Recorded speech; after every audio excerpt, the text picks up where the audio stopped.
Түнгі саат 12. 18 жаштагы мен деле телефонда отурам. 65 жаштагы апам деле телефонда отурат. Апа интервью албайм десте. Эмне болмок отурса бешкемне болбойт бекен 65-теги киши. Эмне деп аласың эми? Эмне деп аласың? Эмне деп аласың? Сулуңуздун сыры эмнеде? Сулуум сыры атаң башыда. Канча жашыңызда күйөтүңүз сиз? Канча жашында? 19 ушундай жашында тегим. 19 жашыңызда десе анда мага можно экен да күйөтүн. Тие бер. Алам десе тие бер. Тиіп кеткен жакшы. Кыздын эрте тигени жакшы болот. Кеч жүргөндө тийбей каласың.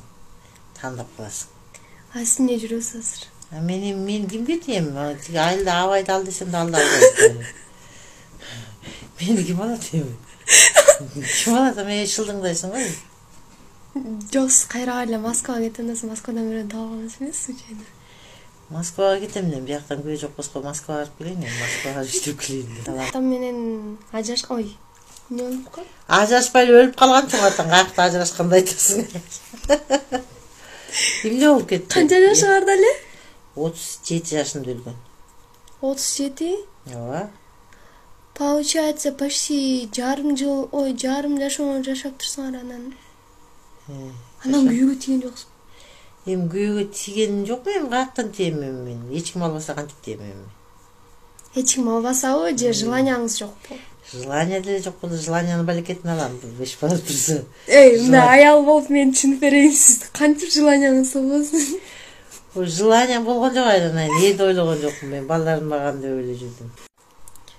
Күйөөгө тийгенге желанияңыз жок болсо, иштегенге желанияңыз жок болсо, анда блогер же вайнер болуп кетерсиз. Иштегенге желаниям бар, эми жумуш болсо иштегенге желаниям бар. А блогер менен боло албайм да мен. Вайнер болсом анда эмне? Кыздан катым эле, кыздан эркек болуп. Эми карганда эркек болуп кудайдым го, потом. Обязательно эле эркекке айланып анан кызга айланыш эмес да. Мен байны бир эмеден ошондой ошо транспаранс деген, транспарансы жолу жашайын айнай. Мени шылдыңдап атасың, жаман шылдыңдап атасың.